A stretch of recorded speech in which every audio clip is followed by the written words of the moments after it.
有三種人經常去我屋企加敗人精神噶啦。邊三種人啊？睇我屋企有冇啦？首先啲爛賭爛滾嘅人哋冇耐啦，點解呢？近朱者赤，近墨者黑嘅啦。冇錯，近朱者赤，近墨者黑，同咩人喺埋一齊，慢慢受到對方嘅影響，自己亦都會變成同類型嘅人。咁喺生活上，如果有啲人經常嚟到屋企做客，交往頻繁咗，受到對方嘅影響，唔單止會令到我哋嘅生活越嚟越衰，可能仲會影響我哋嘅人生走下坡啊！所以老一輩人就提醒啦，如果有三種人經常出入你家門嘅話，唔係好兆頭。咁到底係邊三種人呢？睇下你屋企有冇啦。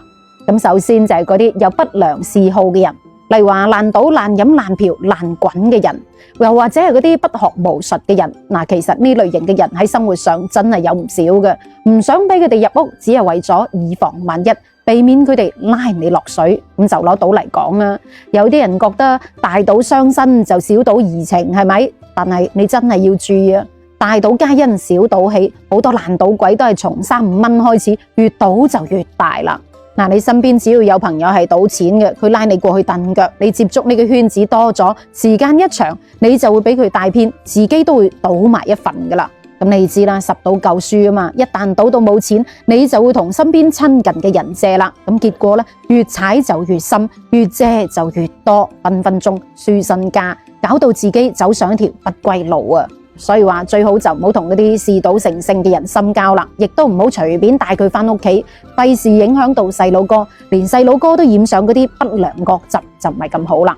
咁第二種又係邊種呢？孝順嘅人耐好過女啦。孝順父母嘅人唔一定係好人，但係唔孝順父母嘅人一定係一個唔感恩嘅人。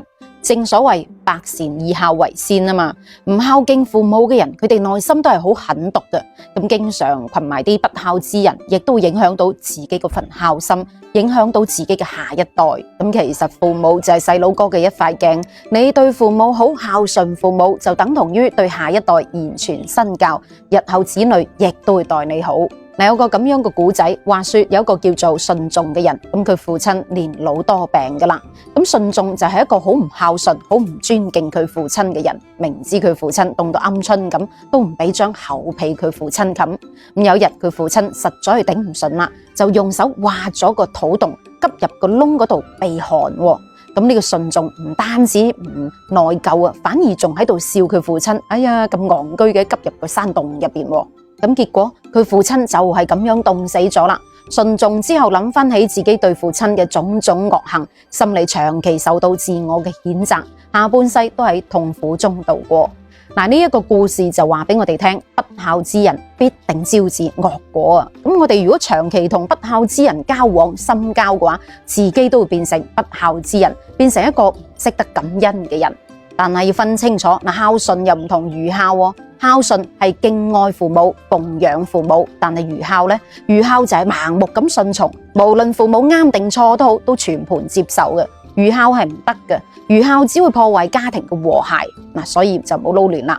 咁第三種又係咩人呢？中意搞是搞非嘅人就冇耐好過耐啦，耐我就俾做把拍佢啦。我哋身邊總係有啲中意講是講非，到處去八卦人哋家事啊私事嘅人，八完都算啦。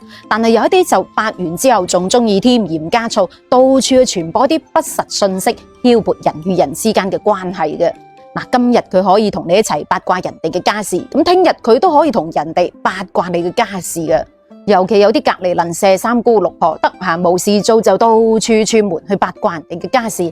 你只要講一句，佢就會擴大化，去到邊就將是非搬到邊，將原本啲毫無依據嘅嘢講到似層層咁，製造矛盾。咁對於呢一種中意搬弄是非嘅人，真係冇必要同佢有過多嘅交往，帶翻屋企只會敗壞家風啊！況且呢一種人嘅心眼係好壞嘅，為咗達到自己嘅目的，為咗攞個心理平衡，不惜喺後邊中傷人哋、污衊人哋，所以你話係咪唔值得深交啊？我哋亦都冇必要去做一啲搬弄是非啊、諸事八卦嘅人。正所謂不論人非，不揭人短，不言人過。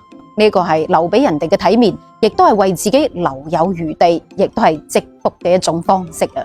所以為咗避免家敗人丁散，為咗家和萬事興，咁最好就遠離呢3種人啦。咁你又認唔認同呢？你身邊有冇呢3種人呢？留言分享下。